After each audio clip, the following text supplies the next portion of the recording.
the most valuable discovery isn't always found where you look. Sometimes, it finds you. On a chilly winter evening, with the wind howling outside, Catherine Vance stood alone in her grand mansion, staring out the large window at the snowflakes drifting down silently. The mansion, nestled in the heart of Manhattan, was famous for its stunning exterior and classy interior. To many, it was a dream home, but to Catherine, it felt like a fancy, empty cage. The living room dazzled with sparkling chandeliers, custom-made furniture, and breathtaking artwork on the walls. Still, Catherine was the only one living there. She was one of the richest women in the country, her wealth built from smart real estate deals, stocks, and bold business moves. People saw her as a shining example of success, but despite all her money and fame, loneliness clung to her like a shadow. She had everything anyone could want, yet happiness slipped through her fingers. The reason? Her daughter, Clara. 30 years ago, when Clara was just 7, she vanished at an amusement park. That awful day still haunted Catherine, keeping her awake at night. It had been a special day, a rare break from her busy life to make memories with Clara. They'd gone to New York's most famous amusement park. Clara's giggles filled the air as she rode the rides and munched on cotton candy, her smile brighter than the sun. But in one tiny moment, when Catherine looked away, Clara was gone. Just like that. Catherine called the police right away. They searched every corner of the park, but there was nothing, no witnesses, no camera footage, no sign of Clara. Catherine fought hard to find her, but all her efforts crashed against a wall of silence. As the years dragged on, her sadness only grew heavier. At first, she threw everything into the search, hiring detectives, begging the police for help, and getting the news to spread Clara's story. But as time stretched into decades, people quietly told her to give up. The world moved on, but she couldn't. For years, just hearing Clara's name brought tears to her eyes. She'd sob alone in her huge mansion, but the silence always answered back. Friends and family said she should let go, but a piece of her heart held on tight. 30 years passed. The sharp edges of Clara's memory softened, but the pain stayed fresh. After losing her, Catherine shut out the world, diving into work to escape. She chased success day after day, but her life felt more and more like an empty shell. Her business was rock solid now, her wealth enormous. She had all the money and praise anyone could dream of, but the hole inside her grew bigger every day. Lately, Clara had been sneaking into her dreams more often. In those dreams, Clara reached out her little hand, but Catherine always woke up before she could grab it. Every time, she'd wake up drowning in sadness and guilt. Guilt? I should have kept her safe. Why did I look away, even for a second, she'd whisper, blaming herself. That night, Catherine planned to cook a real dinner, but she was too tired and grabbed instant noodles instead. She knew she was trapping herself in this lonely routine, but somehow, being alone felt safe. Then the phone rang, slicing through the quiet. "Elizabeth, if you keep hiding like this, you'll fade away," her friend Emily said, her voice warm but worried. "I found this cute little restaurant, cozy, friendly, with amazing food and great people. Come with me tonight." Catherine didn't want to go, but Emily wouldn't take no for an answer. Finally, she caved. A few hours later, Emily picked her up, and they drove to a peaceful alley tucked away from Manhattan's noisy streets. The restaurant looked plain outside, but warm light glowed from its windows, pulling them in like a hug. As they stepped inside, Catherine breathed in the delicious smell of homemade cookies, mixed with soft music playing in the background. The walls were covered with sweet notes and photos left by happy customers. Each table had a simple, pretty flower arrangement. It wasn't like the fancy places Catherine usually went to, but this spot had a special kind of warmth she couldn't put her finger on. "Here's the place I told you about," Emily said with a big grin, leading her to a table. Catherine felt a little out of place, but Emily's excitement rubbed off on her. A server brought water and menus. After ordering, Catherine looked around. The restaurant hummed with a happy buzz, not too loud, just right. People chatted and laughed, making the air feel alive and friendly. Her eyes landed on a waitress moving smoothly between tables, smiling and talking to everyone like they were old friends. Her name tag said Sarah Hayes. She was young, with a really bright smile that made her stand out as she served food and swapped kind words with guests. Sarah's care for every person she met caught Catherine's attention. Before she knew it, Catherine couldn't stop watching Sarah. Something about her felt familiar. But then she saw it, the necklace around Sarah's neck. Her heart thumped hard. It was the same one she'd given Clara 30 years ago, a small, shiny silver pendant with Clara carved on the back. Catherine's breath stopped. She stared, her mind spinning. No way, she told herself. But no matter how hard she tried to brush it off, that necklace was the one she had made just for Clara. Her hands shook as she sipped her water, trying to calm down. How can this be? There's only one like it in the world, she thought, her eyes glued to Sarah. She wanted to run over and ask, but fear held her back. What if she was wrong? What if it was just a look-alike? If she got her hopes up and crashed again, she might not survive it. Their food came, but Catherine couldn't eat. Emily chattered about how tasty everything was, but Catherine barely heard her. All she could about was Sarah and that necklace. Could Clara be alive? No, life doesn't work like that, she told herself. But a tiny flicker of hope started glowing inside her.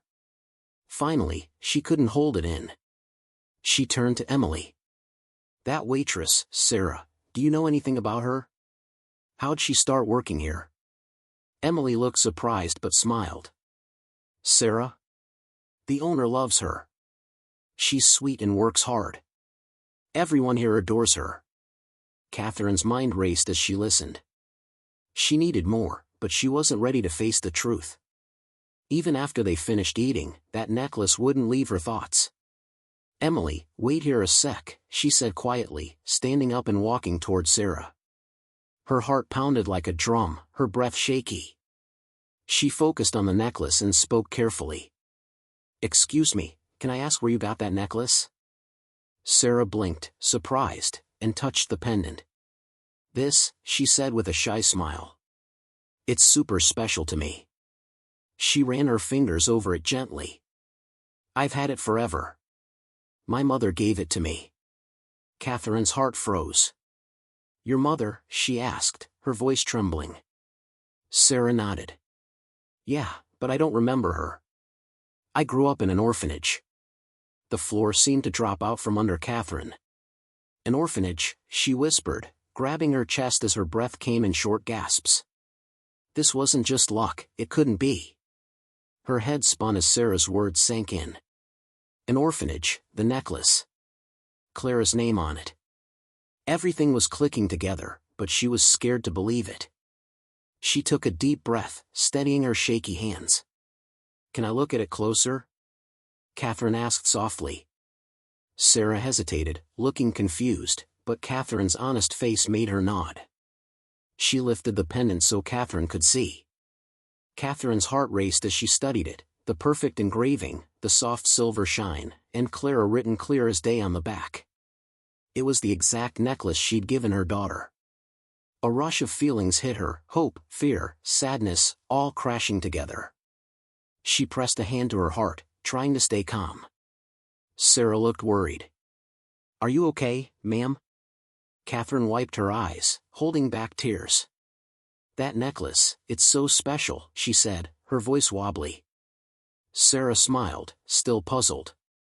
Yeah, it's all I have from my past. I don't know my mom, but they said she left it with me at the orphanage.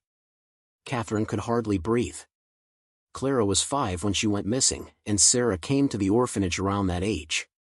It was too perfect to be chance. She gripped the table to steady herself. How old were you when you got to the orphanage? Catherine asked, her voice barely above a whisper. Sarah thought for a second. I don't remember much, but they said I was about 5. Catherine's hands tightened on the table. 5 years old, the same time Clara vanished. Her pulse thumped in her ears as she pushed herself to ask, What's your birthday? Sarah tilted her head, curious but answered. April 15, 1989. Catherine's world flipped upside down. April 15th. Clara's birthday. It was her. Her daughter. The one she'd searched for and cried over for 30 years was right here. Tears filled Catherine's eyes, but she held them back. She couldn't spill it all now. It was too fast. What if Sarah wasn't ready? What if she didn't believe her? Catherine swallowed hard, pulling her thoughts together. She needed solid proof.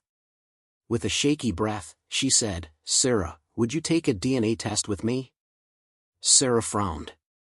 "A DNA test?" "Yes," Catherine said, her voice full of emotion. "I might know something about your past." Sarah stared at her, feeling the weight in her words. She was nervous but curious too. After a moment, she nodded. "Okay. I've always wondered about my past." Catherine let out a breath she didn't know she was holding. "Thank you," she whispered. A few days later, they sat in a cold, quiet clinic, waiting for the DNA results. Catherine's hands shook as she twisted a tissue in her lap. This wait felt endless. If it was negative, her heart might break for good. But if it was positive... The doctor walked in with an envelope, and Catherine stopped breathing. He opened it, read carefully, then looked up with a gentle smile. "With 99.99% certainty, you are mother and daughter." The room spun. Catherine's heart shattered and healed all at once, grief, relief, and 30 years of longing hitting her together. She reached for Sarah with trembling hands. Sarah sat still, breathing fast, tears in her eyes. Catherine pulled her into a tight hug, sobbing. "I'm so sorry, my darling," she cried. "I looked for you everywhere. I never stopped." Slowly, Sarah hugged her back, tears falling. For the first time, she felt like she belonged. The next few days were a blur. Sarah needed time to take it all in. Finding out she had a mom, and such a famous one, was wild. Catherine gave her space but promised she'd never leave. One calm evening, they sat in Catherine's living room with tea. Catherine looked at her daughter with soft eyes. "Sarah, is there something you've always wanted to do?" Sarah paused, then said, "I've always dreamed of opening a little cafe. A warm place where people feel at home." Catherine smiled big. "Let's do it." Sarah's eyes got wide. "Mom, that's huge." Catherine took her hand. "You deserve to follow your dreams, my dear. I'll help you." Over the next few months, they worked together to build the cafe. Catherine gave the money, and Sarah poured her heart into making it perfect. On opening day, Sarah stood outside, staring at the sign, "Clara's Corner." Catherine's eyes teared up with pride and love. "This is your dream, Sarah," Catherine said gently. "You made it real." Sarah turned to her, smiling bright. "No, Mom. We made it real together." The cafe became a hit fast, not just for its cozy vibe and yummy food, but for the beautiful story behind it. People loved Sarah's strength and Catherine's endless love for the daughter she'd lost and found. Every day, they shared meals, laughs, and talks, making up for all those lost years. One night, after closing the cafe, they stood outside under the stars. Sarah looked at Catherine and whispered, "Mom, do you think we'll really be happy now?" Catherine hugged her close, smiling softly. "Yes, my love. Happiness isn't about what we lost. It's about what we build together, side by side." Mother and daughter stood under the endless starry sky, ready for their new start. The past didn't hold them anymore. Their future was wide open, full of hope. Join us to share meaningful stories by hitting the like and subscribe buttons. Don't forget to turn on the notification bell to start your day with profound lessons and heartfelt empathy.